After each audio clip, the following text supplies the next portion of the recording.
Hello and hello, y'all. This is Allie with Creators Spicy Tea, and we're back with another podcast episode. I hope it's cool with y'all, but today it's just gonna be me hanging out and chatting in your direction. Fear not, though. I do plan on continuing to have guests come on, share their experiences as much as possible so we can hear from as many of us as possible and get as wide of a perspective as we can. We do have just a tiny snippet of business before we really dive in today. I'm going to be honest with y'all. This episode is going to be thick. She's a thickums. So before we dive into that, if you've been checking out the CST socials, most specifically the YouTube channel and the podcast home, Spotify, you're going to have noticed some changes here and there. And I know not everyone is super great with unannounced changes, so here's the announcement. Might be a little late, but we do our best. So recently I had a few creators reach out and they let me know that they were hoping a couple changes could be made here and there just to help increase accessibility to the resources like the podcast. Okay, as a disabled girly myself, if you reach out and you say you need just anything changed up to better increase your accessibility and your overall ability to get these resources, I'm doing it. Hell, high water, don't care. Mountains, I'm moving them. We are doing it. That being said, we now are going to start seeing video episodes on the YouTube channel and on YouTube Music, where on YouTube Music you can either just listen or watch those video episodes. Don't get too terribly excited. The video episodes are the same podcasts we've already know and love. They just are captioned so that if you, like I do, get overstimulated here and there and just, dear God, cannot handle hearing another human being's voice, you can still get the information you want in a nice, quiet, serene way. Already on YouTube and YouTube Music, we have every single podcast episode from day one to, this one and everyone in the future already uploaded and ready to go on YouTube and YouTube Music. And those video episodes are going to slowly but surely start replacing the static audio only ones. I just wanted to take just 1 second to be mushy and weird. Just bear with me. I'm so sorry. To every creator who reached out and let me know they were having accessibility issues, thank you.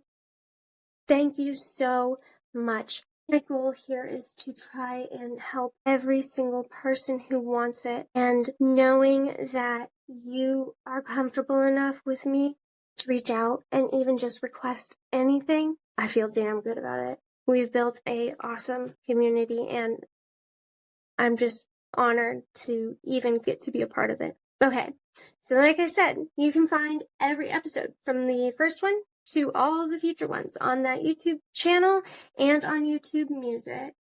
I am really, really hoping that will help make everything easier for everyone and more accessible for every person, every creator, regardless of disability or what have you. Okay, y'all.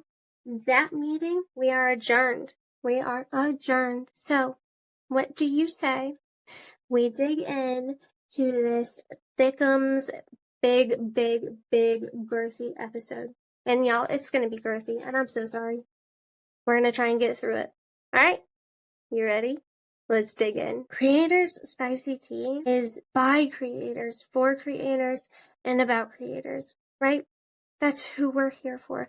That's who we are, and that's who we stand for. But, y'all, every now and then, it's so incredibly important that we get the point of view and perspective from our audience and our clients. And we wanted to highlight their voices, their opinions, and their thoughts, because y'all, we can learn from that.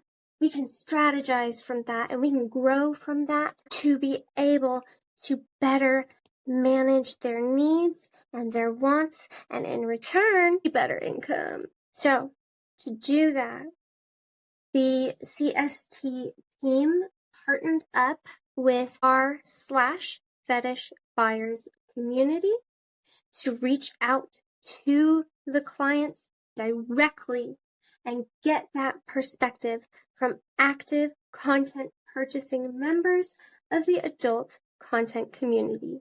So I'm going to let you know now, all the participants were from Reddit.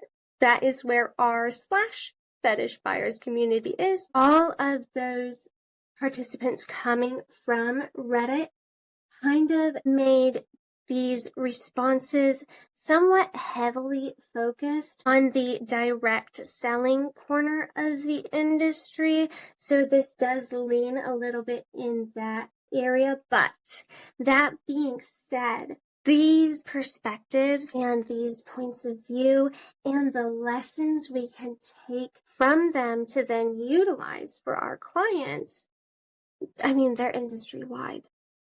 You can use this anywhere. So even though most of these responses came from Reddit users, I really believe they can be implemented anywhere and everywhere in the adult content industry. Participants in this resource are remaining anonymous, and we all, Fetish Buyers community team and the creators Spicy Tea team, just wants to say thank you to every single person who responded, who engaged, and who participated in this. Our hope is that these interviews and responses can genuinely help us not only better help us develop our strategies, but also help us understand our clientele and their experiences a little bit better. Opening these lines of communication and understanding is so crucial. We are in this podcast episode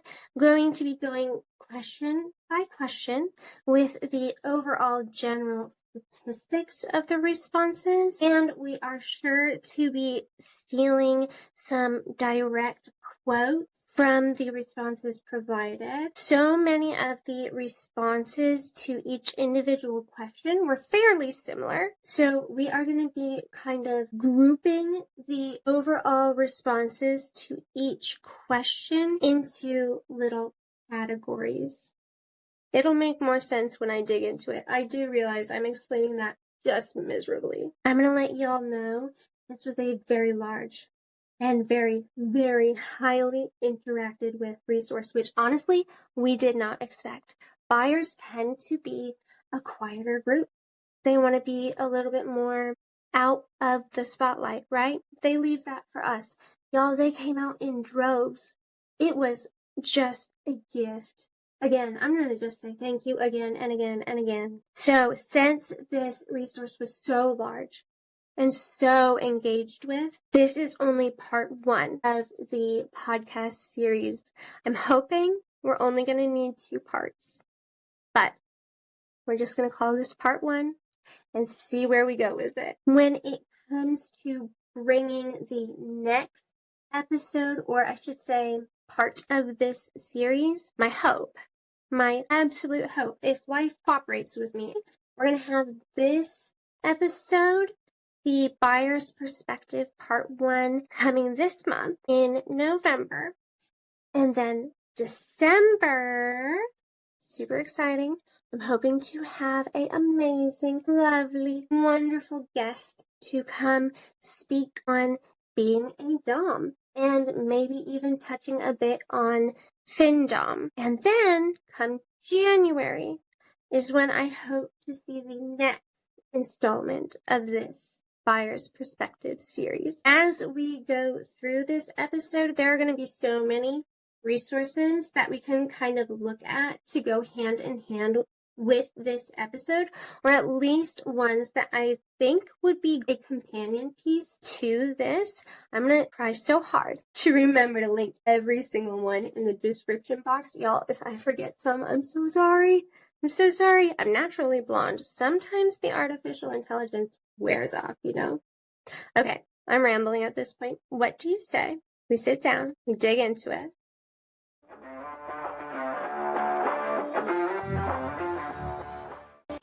This first section is going to be all about letting our clients introduce themselves to us so we can get to know them just a little bit better. The first question that we asked our interviewees was to try and gauge their overall experience in the online spicy content purchasing community. So we asked how long each participant has been a part of the content community as an active buyer or subscriber. There was whopping range of experience reported within the community. We're talking everything from 3 months all the way to a decade plus.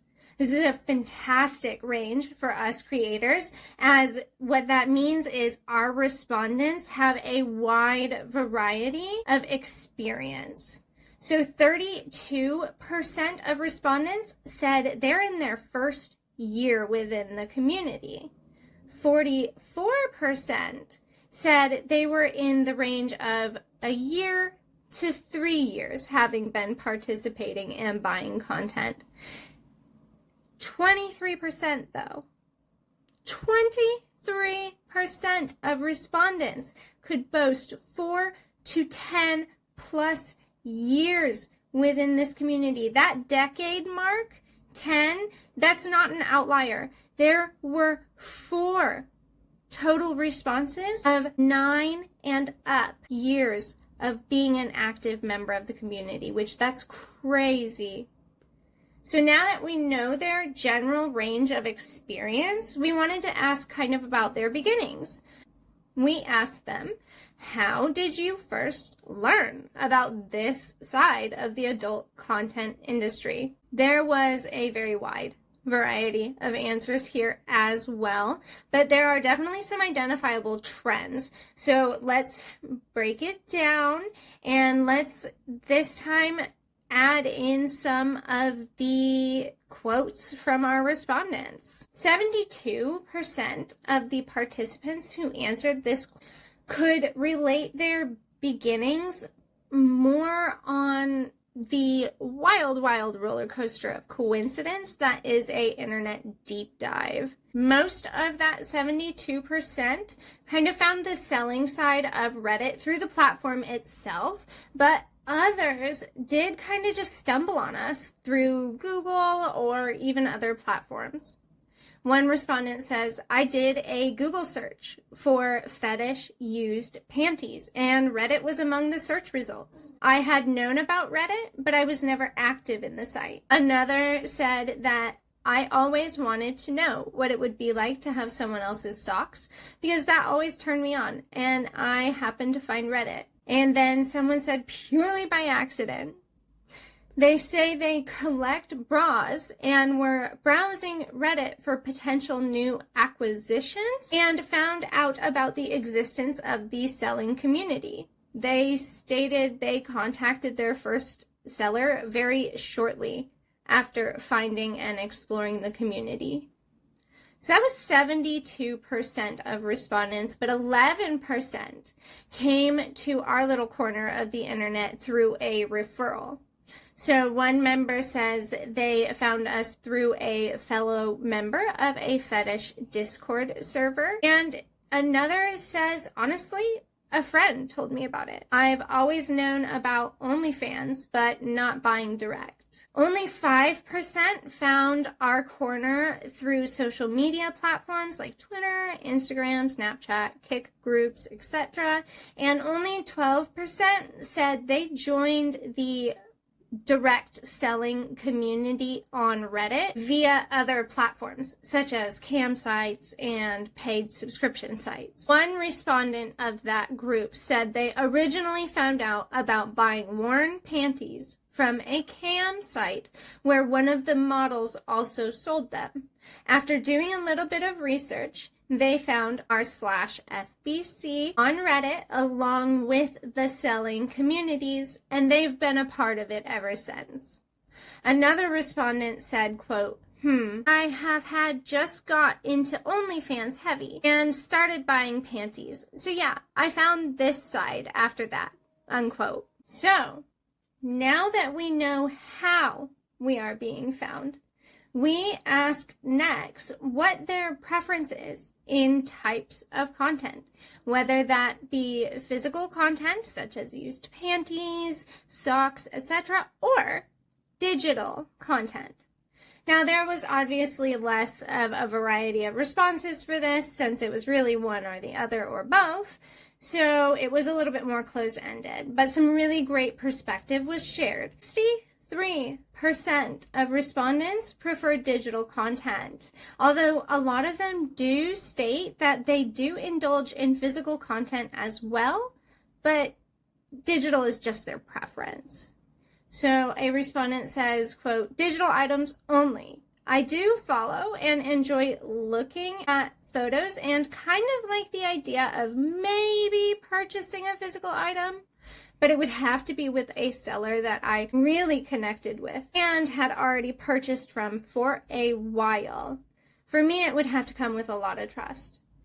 Unquote. Y'all, I don't blame them. We're getting their addresses. We are sending things to their home. That takes a lot of trust. Another, though, says digital content only. They have no interest in physical content. Now, that was 63% of people saying digital, digital, digital. Only 10% of these responses stated that they are here for the physical content. Now, I know that seems like a significantly smaller amount, and it is, but it does show that the audience is still there and still interested in physical content. One respondent said, physical items over digital for me. And another said, quote, I prefer physical items, but have bought digital content from interesting sellers, unquote. Now, 26% of participants say they are connoisseurs of both equally. One respondent said, quote, I have mostly purchased physical items, but I have leaned into buying more digital content as of late, but I would consider myself someone that enjoys both, unquote. Now, another example of the answers here would be, I usually buy physical items along with digital content to go with it. I rarely just buy one solely over the other. They are complementary to me. That's intriguing to me. And ever since I wrote this resource up, I have kind of started implementing that into my sales strategy when it comes to physical content. I have started to somewhat push digital content add-ons when I get a physical content order. So far, gentle pushing here and there seems to be working. We know a little bit about how long they've been here. We know a little bit about how they found us. And we know what type of content our audience prefers. But there's a big looming question we haven't answered yet, right? Because as we know, there is a hefty amount of free adult content out there in the world. There are so many hub sites out there. So we kind of wanted to know whether our participants genuinely prefer buying content from sellers over free porn content, and why, or why not? This question had one very heavily weighted answer that most respondents could relate to. Mind you, there were a few outliers, but 66% of respondents had a very favorable answer towards us. That 66% heavily prefers buying content from creators rather than consuming what is free and out there. As for why, let's let them answer. Quote, I have spent years searching for content that speaks to me specifically and often missing the mark. I have wasted time going down rabbit holes of free porn that led to disappointment so much. I finally found that there's something about receiving a bespoke piece of content that cannot match all the free porn out there. And it's not just about the final product. The whole experience, from posting the idea, choosing who to contact, refining details, and in some cases, negotiating price point, is what makes the final product sink or swim. I'm sure any buyer/seller can tell you that good rapport and communication makes a good product great, and a great one is a treasure. Another respondent said custom videos and supporting independent creators is why they choose to purchase from sellers. Now, 8% of participants stated that they had an affinity for both, right? So one member said, quote, "I do still look at some free porn content, but I do very much enjoy buying content from sellers. Not to be crass, but free porn is generally what I will go to when I need to get off quickly. While I also use the content that I buy directly from creators for that enjoyment, for me, the content is much more personal and intimate, and I tend to enjoy it more for prolonged sessions. Or I will go back and watch and just enjoy the content of the video I purchased alone. A lot of the content I buy has different levels of enjoyment for me, and it isn't all about sexual gratification. They can be soothing, calming, or give me an opportunity to just enjoy the creator's body more as art, to see the body in motion and enjoy the movement, the way the light hits their body and highlights different aspects. The enjoyment from personalized content goes much deeper than free. Another 8% stated that they prefer free content, but they will still purchase from creators. So one respondent in that area said, "I will always prefer free content. However, sometimes an idea will form and the need for custom content is warranted." The final question we wanted to ask to get to know our respondents a little bit better was how often they are actively purchasing content. And unlike the previous question, this one had a lot more variety in the answers. 36% of respondents said they are very infrequent, looking at once a month or even less. One respondent in that category says, depends, usually once every couple of months. But 26% stated they're closer to bi-weekly. Couple responses from there, quote, "Bi-weekly or whenever the mood hits. I typically rush to my regulars and see availability." Another respondent said, depends on how the money is flowing. 1 to 2 times a month sometimes. I get that. Depends on how the money is flowing, honey. Another 36% of respondents stated they are at minimum weekly purchasers. One respondent said, frequently. I keep quite a few fan site subscriptions, so I end up buying something almost daily. Another said, quote, probably once a week, maybe more. A lot of times I'll work with a creator I've worked with in the past instead of posting a new ad, unquote. All right. I hope that helped kind of give us a little bit of an introduction to our respondents. The next section we're going to get into is going to be covering what draws their attention to specific creators. What do they look for in a creator? And what are the green flags they're drawn to?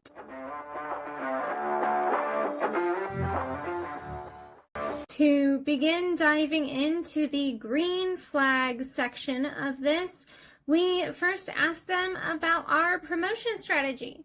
But more specifically, we asked, what about a creator's promotion draws them to choosing us as the one they want to purchase from? Now, to be clear, in all of the responses, there were quite a few non-applicables and unsures, so we're keeping those out of our percentages. But y'all, This is crucial information for us to learn from, and this can be hugely beneficial. So let's dig into their responses. 21% of respondents mentioned finding the following very important: positive reviews, upfront offerings and pricing, put together profiles, well-structured menus, and shared payment options.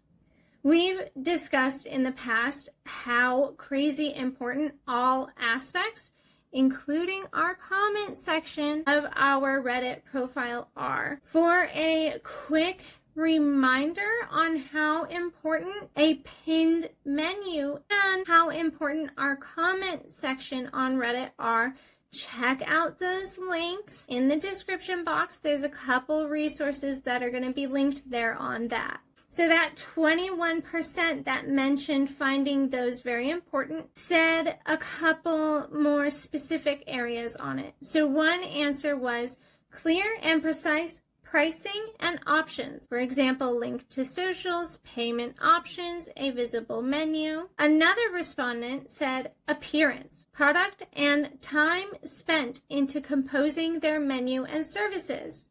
A short bio and about me is my favorite to get to know my seller. Makes the connection feel more personal, but definitely it's how they advertise their page. If we are promoting and selling via independent sales on Reddit, our Reddit profile is basically our OnlyFans page, but tamed down, possibly, depending on your promotional style. We want to make sure we're putting just as much effort into it as we would into a paid page. It is our final sale on us. It is our final billboard. The last direct quote we will pull from the respondents included in that 21% said, quote, payment options and pricing.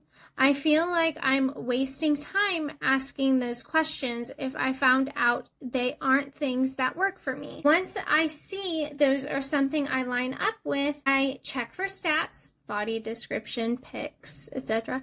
Emojis and a little excitement definitely catch my attention. It's more fun for me to purchase if I can feel like the creator is having fun as well. Unquote. So that was 21% that had the importance on seeing a fully put together profile. Now, 24% said they look for personality, authenticity, and engagement on the platform. Again, this was Reddit. And now engagement on the platform is more than just posting our content and our promotion. Something that was very clearly stated is that buyers in general at this point are avoiding a transactional experience. Captions. Our captions are an amazing place to inject plenty of our personality. Again, we have another resource I'm going to link that goes in depth on buyer snagging captions. How to really inject all of yourself into that little bit of text we are given. Some direct quotes from that 24%. Quote, quote, I am admittedly an ass man. Y'all, I never thought I'd say that. Let's try this again. Quote, I am admittedly an ass man, so a nice shot of the booty will usually catch my eye. But the big thing that will really draw my interest is a clever use of the caption on the post.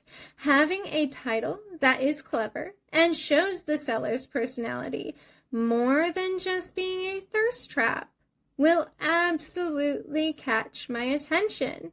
For me, personality goes a long way. I want to find a reason to work with the person themselves. And being funny or clever or witty with the title or caption triggers far more interest for me than anything else. I struggled getting that one out, but that is some crucially important information.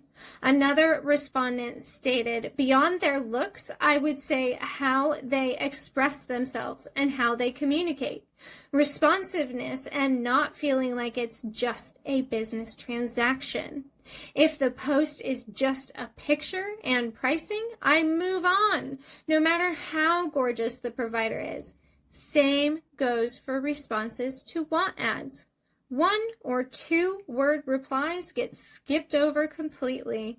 And then the final direct quote we're going to pull here is, quote, a sense that they are not just solely looking at buyers as dollar signs and wallets.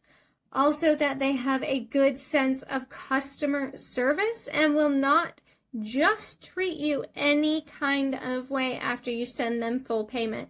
There are many sex workers like that who just lack customer service and accountability on their end of how they run their business. We're going to add a resource here that's titled Customer Service in Sex Work, because that is an area of the industry that I at least see kind of not focused in on.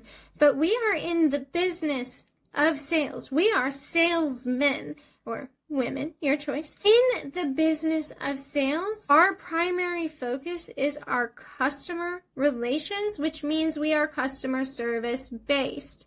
So I'm going to add that link into the description box here.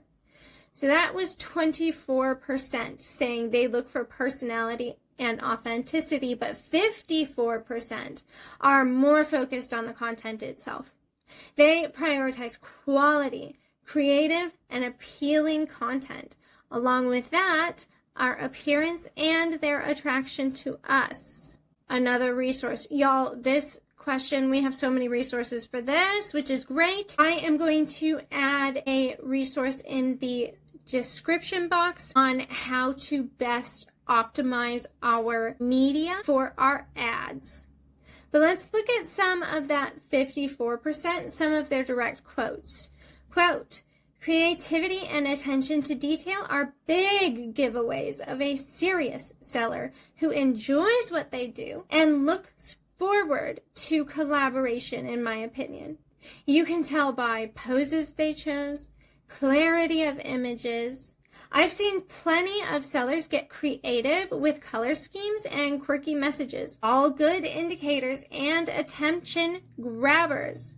That's not to say a scammer won't put forth the effort, but they usually don't. I tend to research those sellers a bit more and think of ways we can team up on a wear and content. Now, somebody gave us a rank here, which is great for us. Quote, in order of importance, looks, verification, photo quality, kinkiness, pricing, level of activity, and adequate description of services. In that previous question, some responses touched on the absolute importance of our profiles, but we figured we would dig just a little bit deeper and ask what the green flags are that they look for on a creator's profile when deciding to work with them. This is another area that we need to listen to our buyers in. This can be a fantastic resource to help us further optimize our profiles to generate as many sales and revenue as possible. Now, 17% of respondents stated that the biggest green flag they look for on a creator's profile is having a pinned menu alongside clear indications of services provided, limitations, and pricing. One respondent says a well-written and easily accessible menu and bio of who they are and what they are selling, with various pictures of themselves showing off their worn items for sale or examples of pictures or videos that can be requested, and recent or regular activity posting their services are very important to them. Another simply stated a well-put menu and constantly updated media is their green flag. Looking at all of those answers, y'all, we got to get that menu on our page and we got to get it pinned. We need to have our links easily accessible. We need to have all of our crucial selling information out in the open and up front.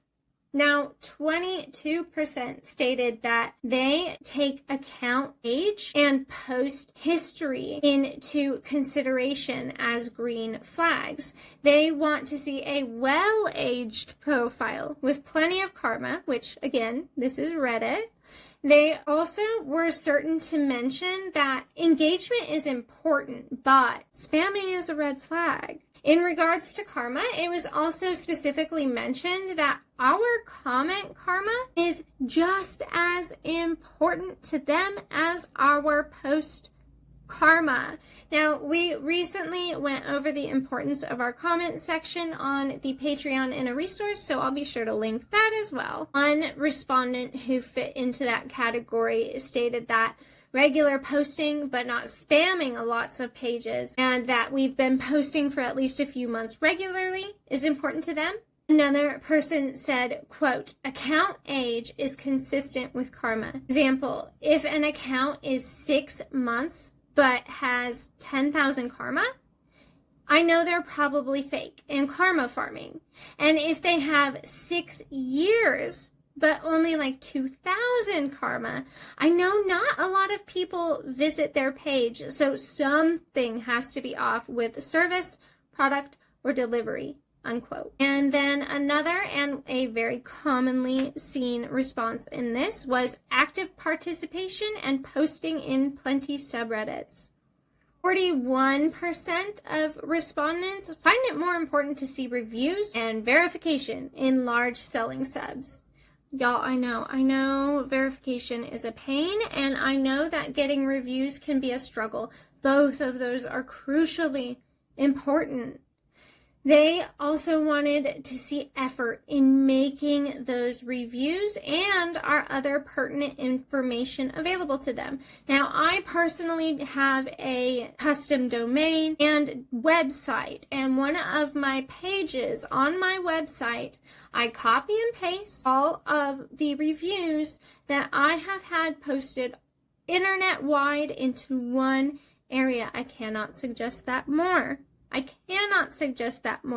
Looking at some of the direct quotes from that 41%, one participant said verification, multiple posts, a website, and social media links are important to them. Another said, quote, effort, linking to reviews, relevant replies to ads, a variety of posts, instead of repeating the same few, and interacting with the community and showing a unique personality, unquote, is what's important to them to see on our profile.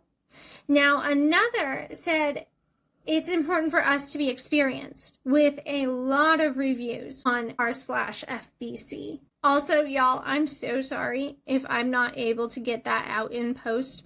My dog is asleep next to me and she is snoring. So I'll do my best, but really no promises. Now, 19% of respondents to the question, what are green flags on our profiles, are more focused on the importance of the person behind the account. They want to see friendly, open communication with an emphasis on customer service. Some direct quotes from that 19%. Quote, I enjoy seeing a profile that looks like it belongs to a person and not necessarily just from a creator or model. Mix up the selling posts with some posts that show some of your interests. Granted, I know that a lot of SFW or even non-selling NSFW subs can be very aggressive and hurtful to sellers. So it's not a must-have, but I do love seeing it.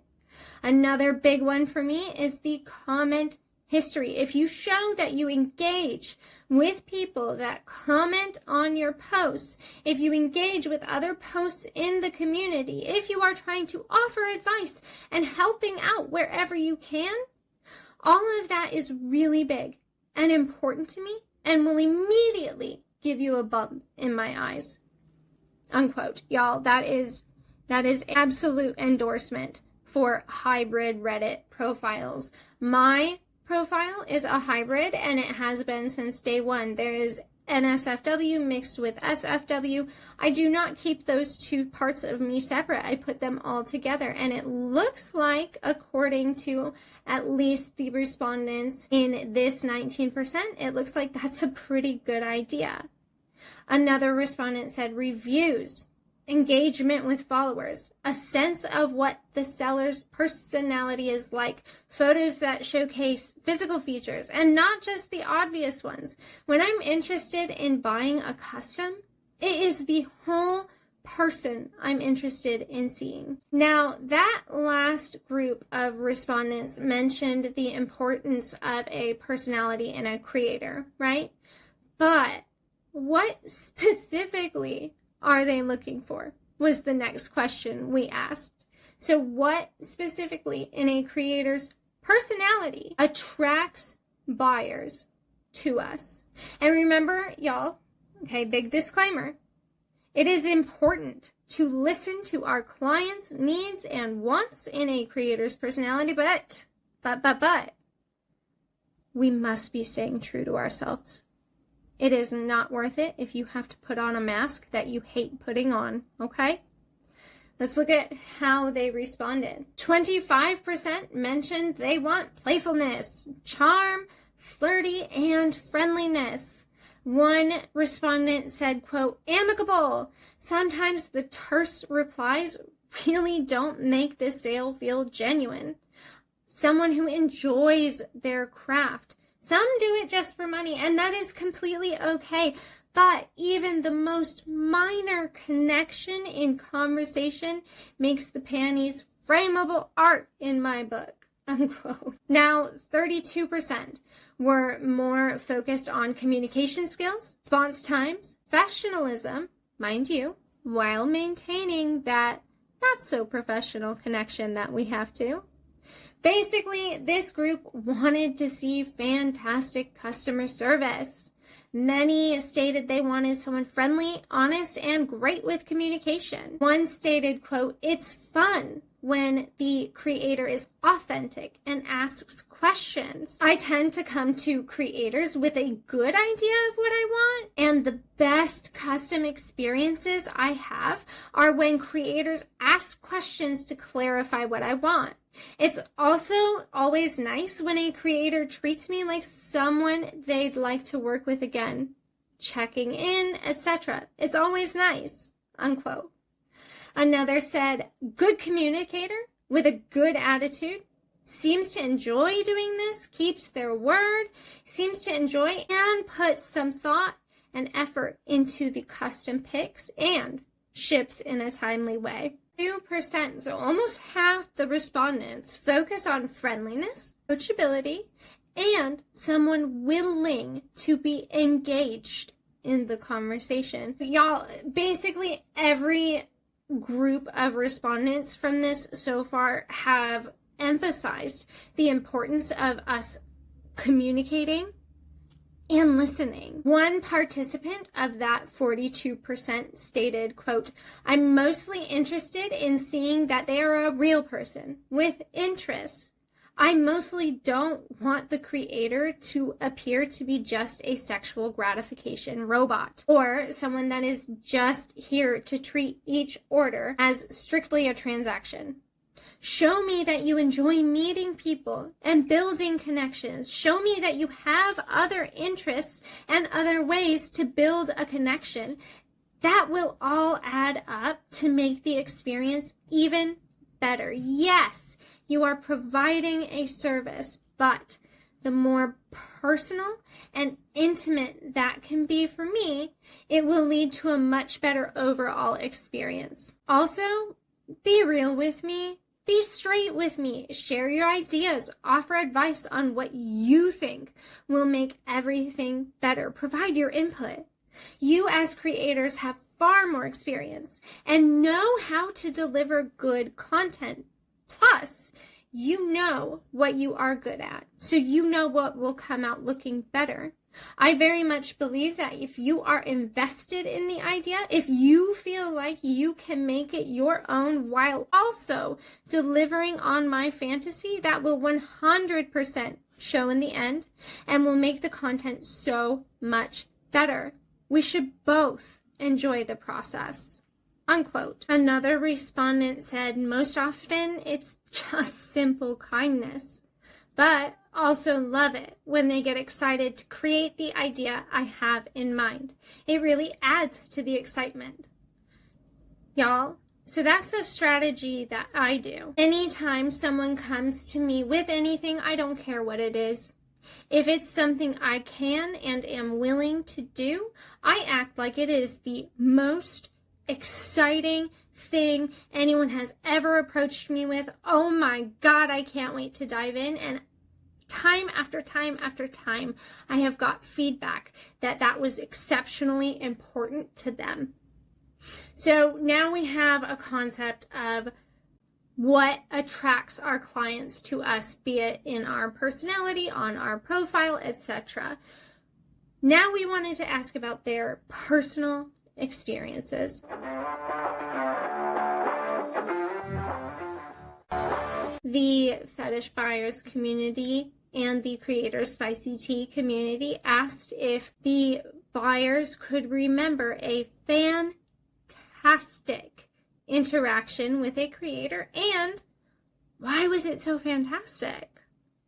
So their responses are beyond something we can learn from. This is just be a sponge. That's what I'm trying to do. I'm trying to be a sponge in this. I want to know what made those interactions great so that I can start implementing those behaviors myself. 19% of the respondents defined a fantastic interaction based on the quality of content and the effort the creator put in. One respondent said, quote, "I will give you a few examples of some. The very first seller I reached out to spoiled me rotten.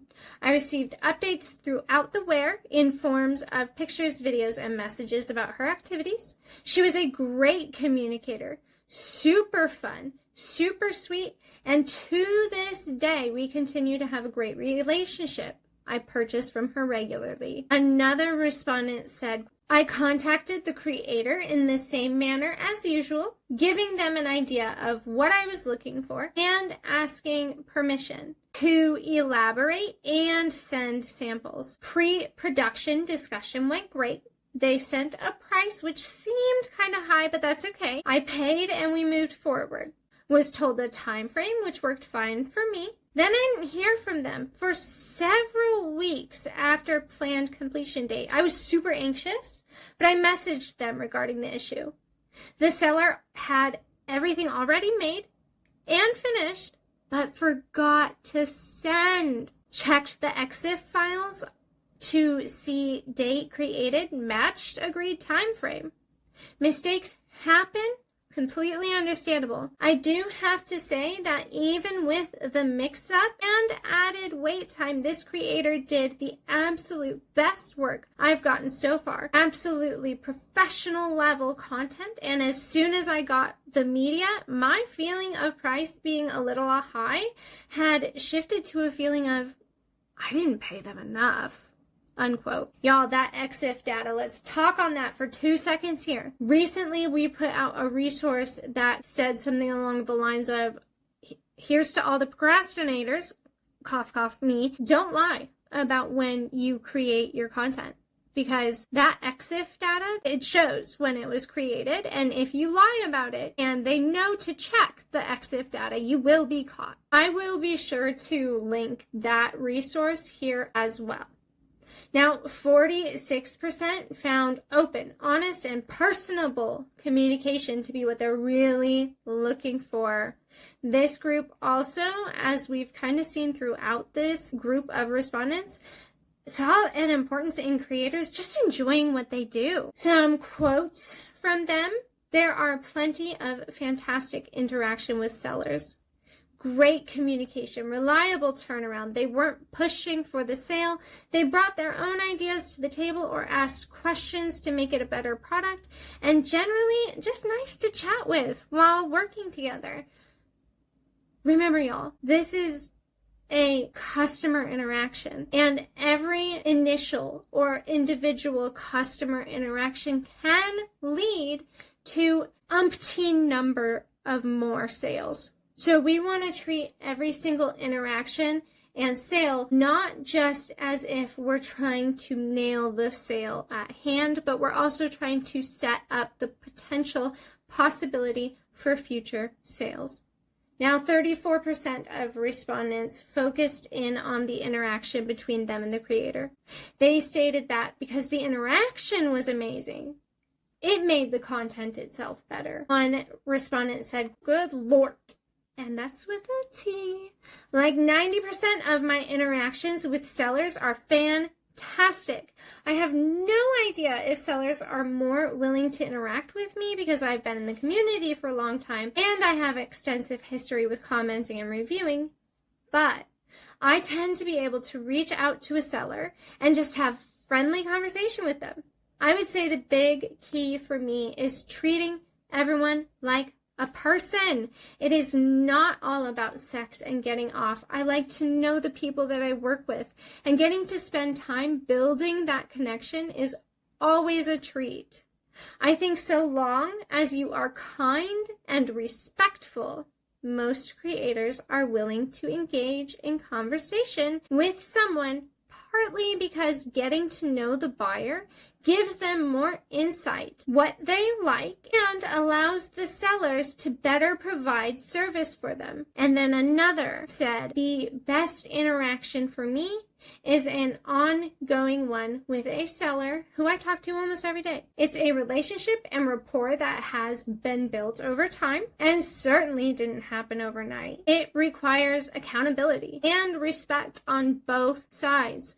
First and foremost, it required myself to be a responsible buyer that accepted the cost of services and respected the seller's time by responding and paying promptly, interacting with respect, and being understanding when things don't always go perfect.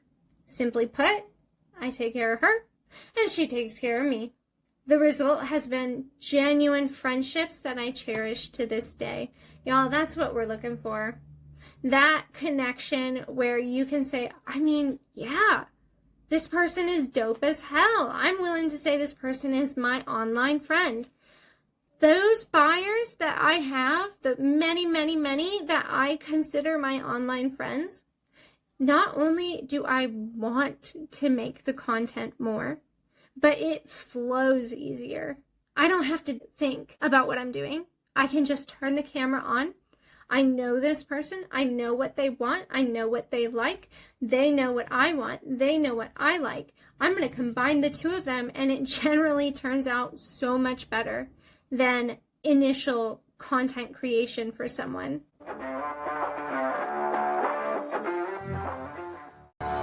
Alrighty, y'all. You still with me? I told you she was a girthy one today. Girthy. If you kind of recognize some of these quotes and some of this information, then you likely have seen the buyer's perspective resources that have come out on the Patreon, on the subreddit, and I think it's been posted a couple other places, such as r/Fetish Buyers community, but I figured this information is so valuable that I wanted to get it out everywhere I could. So if you want to get a sneak peek on the next podcast episode, we just covered parts 1 and 2 of the buyer perspectives resources. Part 3 is out, looking at some of the main things that I at least took away from what we covered today. Big green flags, things that our customers are desperately looking for and prioritizing our customer service. That seemed like it was a huge one that spanned almost all of these responses. Very open, upfront about our services, kind of who we are, not just as creators, but in general as human beings. And it seemed a lot like that transactional aspect is something buyers are very much so looking to, if not avoid, then have creators somewhat disguise as a connection. Once again, The entire team at Creators Spicy Tea and Fetish Buyers community just wants to scream thank you to every single member of the buying community who interacted, engaged, and responded to the questionnaire that was sent out. Thank you for doing this for creators, and not just for creators, but for the community in general. FBC and CST, we have this common goal. We want to try and find ways to increase communication and understanding of both buyers' experiences and creators' experiences, and just try and find some common ground, some common understanding, or if maybe not that, then try and find ways to better articulate what each party needs and expects from the other. Okay, I am going to just start signing off because, like I said, this was girthy. In a rate, this would be a 10 out of 10 on girth. I will have those resources. There's so many of them. They're all going to be linked in the description box. I'm so sorry for the link spam that this is about to be, but they're going to be there. I really, really, really hope that some of this information helped or provided insight in some way. Again, keep your eyes peeled on that YouTube channel, on YouTube Music, and if you haven't been on the Spotify for Creators Spicy Tea recently, get on there. There's some new stuff. She's looking different. Okay, signing off for real now. This has been Allie with Creators Spicy Tea. Thank you guys again so much for hanging out with me. And I genuinely hope you are all staying so safe, sane as we can be, because I know it is too tall of an order to say fully sane in this industry. And I hope you are absolutely flourishing. I will see y'all next time.